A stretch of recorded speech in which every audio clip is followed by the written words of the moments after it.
En estos tiempos, los periodistas están en vía de desaparición, ya que cada día hay nuevas tecnologías donde nos muestran día a día lo que está sucediendo. Por el momento, hay 3 esferas que son de la cultura, la información y la comunicación. Cada una era autónoma y contaba con su propio sistema de desarrollo. El fenómeno al que asistimos hoy en día es precisamente la absorción de la cultura por la comunicación, debido a que ya no hay sino cultura de masas. Igualmente, ya solo hay información de masas, y la comunicación se dirige a las masas. Es un primer fenómeno de consecuencias muy importantes, porque la lógica que se impone en los ámbitos de la información y de la cultura es la de la comunicación. Una característica es que la información, que había tenido un ritmo relativamente lento, es ahora extremadamente rápido.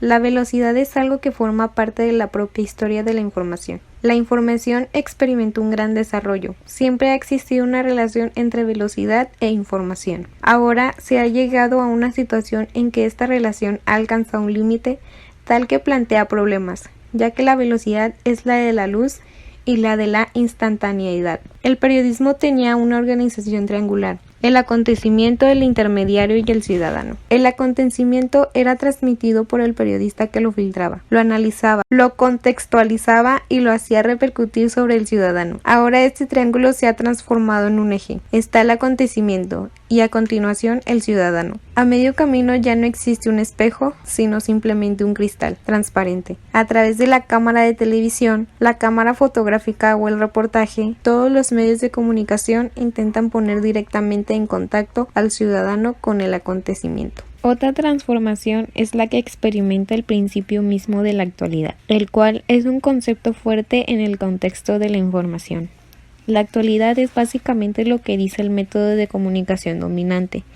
Si éste afirma que algo forma parte de la actualidad, los demás medios de comunicación lo repetirán. Actualmente el medio dominante es la televisión, lo cual este será el vector principal de la información y ya no solamente de la distracción. La televisión impondrá como actualidad todos aquellos acontecimientos que sean propios de su ámbito, acontecimientos esencialmente ricos en capital visual y en imágenes. El sistema actual transforma asimismo el propio concepto de verdad, por lo cual funciona de la siguiente manera: si todos los medios de comunicación afirman que algo es cierto, entonces es cierto. Si la prensa, la radio o la televisión dicen que algo es cierto, pues es cierto, aunque resulte falso. Y si todos dicen lo mismo, el receptor está obligado a admitir que es verdad. Es importante también mencionar que ha cambiado otro aspecto, el de la especificidad de cada medio de comunicación. Durante mucho tiempo se podían contraponer entre sí prensa escrita, radio y televisión. Hoy en día es cada vez más difícil hacer competir entre sí, porque los medios de comunicación hablan de sí mismos, repiten lo que dicen los otros medios de comunicación, lo dicen todo y a la vez dicen lo contrario. Se podría decir también que este conjunto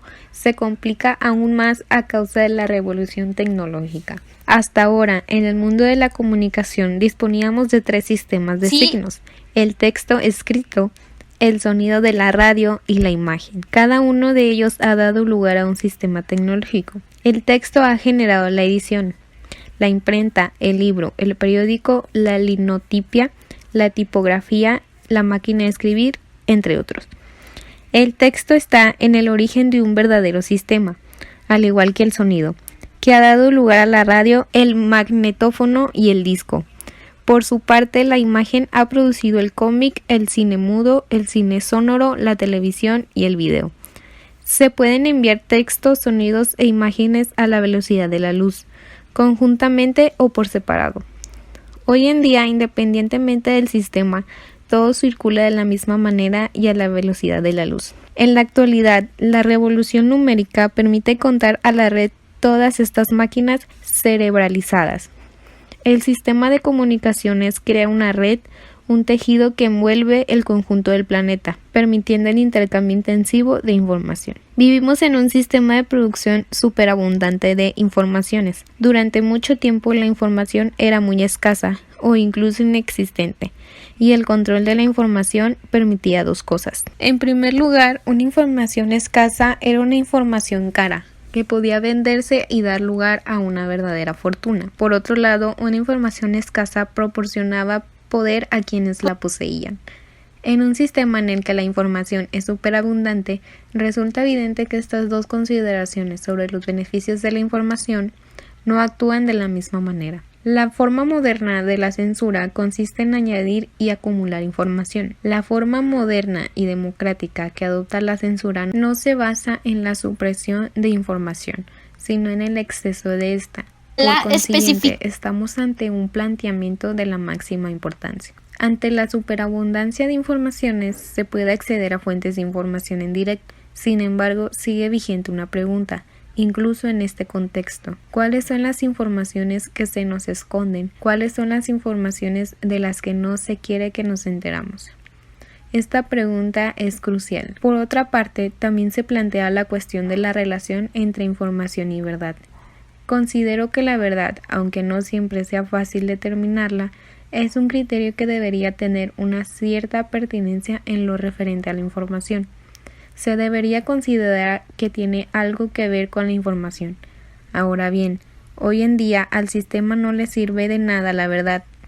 Considera que la verdad y la mentira no son criterios pertinentes en temas de información. Actúa de forma totalmente indiferente ante la verdad o la mentira. Todo el mundo se expresa igual. Actualmente, y sin importar del contenido, que constantemente va a ser distinto y variará en funcionalidad de cada realidad. La composición narrativa, el modelo retórico, es mundial. Todo va bastante deprisa. De unos años a la fecha, este modelo se ha extendido por todo el mundo, ya que todos se expresan de la misma forma. En cuanto al poder, cabe mencionar que se convirtió en una idea caótica. Por el momento no se conoce bien dónde está.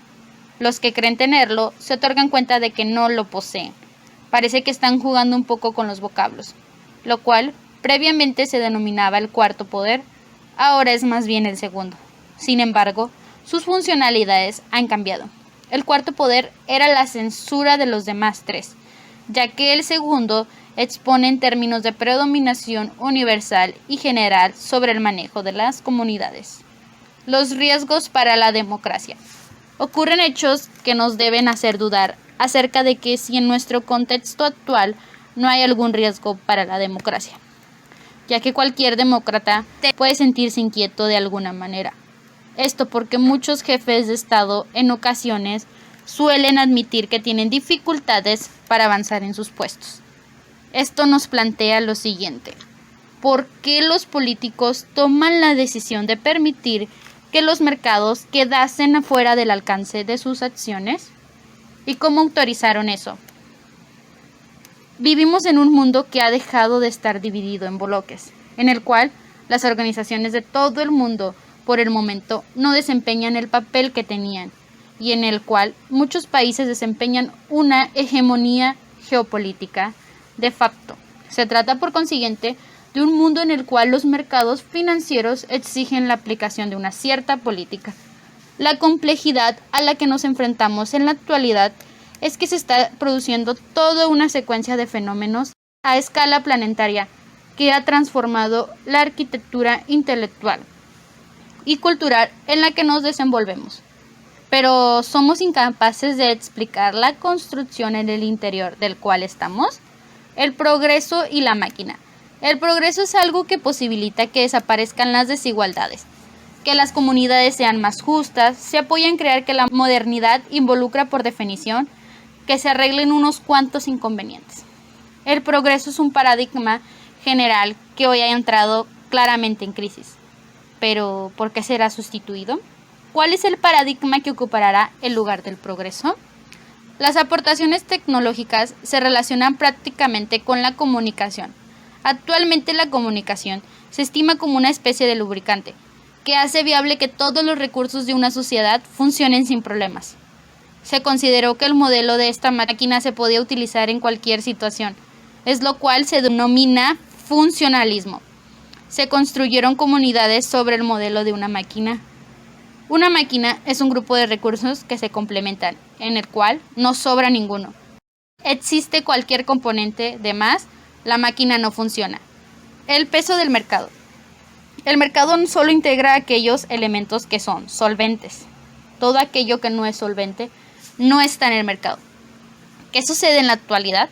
Pues que el mercado, tal como funcionaba antaño, se limitaba de hecho a sectores muy concretos, como el comercio mientras que en nuestra época el mercado abarca todos los sectores, todas las áreas de actividad, en zonas de actividad que a lo largo de un tiempo estuvieron al margen del mercado, como la cultura, la religión, el deporte, el amor o el deceso. Todos dichos recursos fueron incluidos en el mercado. El mercado tiene además derecho a regular, administrar todos dichos recursos. Por consiguiente, los periodistas se preocupan por qué se les va a pedir, y más si lo que se les pide entra en contradicción con lo que piensan realmente. La información y las relaciones públicas. La influencia de la publicidad o de los anunciantes, la predominación de los accionistas que tienen una sección de la propiedad de un diario, etc. Todo lo mencionado finaliza pensando mucho, hasta el punto de que, pese a los varios casos de resistencia llevado a cabo por periodistas, esta comunicación acaba por agotar al periodista. Todas las instituciones políticas, los partidos, los sindicatos, las alcaldías, etc., producen comunicación, tienen sus propios periódicos, sus boletines, etc. Las instituciones culturales, económicas o industriales producen información. Muy a menudo entregan esta información a los periodistas y les piden que se limiten a reproducirla. Es cierto que las nuevas tecnologías favorecen considerablemente la desaparición de la eficacia del periodista. A medida de que se desarrollan las tecnologías de la comunicación, aumenta el número de grupos que produce comunicación, conciencia y responsabilidad. Los medios de comunicación que más se desarrollan son los medios involucrados con las tecnologías del ruido y la imagen. Inclusive una vez que la información es redactada, lo que está sobre una pantalla, hay opiniones enfrentadas y mucho debate. Es una profesión que hoy pide un monumental trabajo. Además, los periodistas son habitantes y enormes clientes de medios de comunicación, más que las otras personas. Los habitantes además poseen su responsabilidad en este tema, pues documentarse es una actividad, no es algo pasivo. Los habitantes no son primordiales receptores de medios de comunicación. Es notable que el emisor tiene una gigantesca responsabilidad. Sin embargo, instituirse además desea mencionar sobre cómo modificar la fuente, resistirse a ella si es bastante simple, etc. No se puede achacar todos los padecimientos a la televisión. No es una cuestión de moral o de mala fe, es cuestión de saber cómo funciona.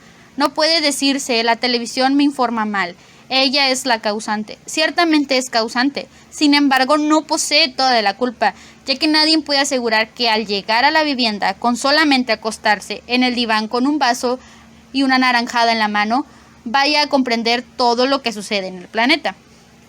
Informarse o saber qué pasa. El ciudadano tiene dos posibilidades, o bien se quiere informar o solo quiere saber vagamente lo que pasa. En el primer caso siempre se puede hacer a base de recortar y pegar las informaciones. No solo existen los periódicos, también hay revistas y libros. Sin embargo, hay que tener la voluntad de hacerlo. No todo lo que hace la televisión desde el punto de vista de la información es una basura, ni mucho menos. Dicho más claro, por muy exigente que sea el telespectador con los telediarios, un género por lo demás bastante superficial, lo que no puede exigirle es lo que no pueden dar. Informar no solamente es interesarte por ciertos entornos considerados relevantes como la economía, la política, la cultura o la ecología, sino además por nuestra información y la comunicación. Se necesita que los medios de comunicación analicen su propio desempeño. Los medios por el momento no tienen la posibilidad de manifestarse sencillamente como un ojo que mira y que no puede verse. Sin duda el artículo de Ignacio Ramonén sobre el periodismo del nuevo siglo nos hace darnos cuenta cómo nos explica detalladamente cada subtema sobre cómo los periodistas se tienen que estar innovando y actualizando cada momento.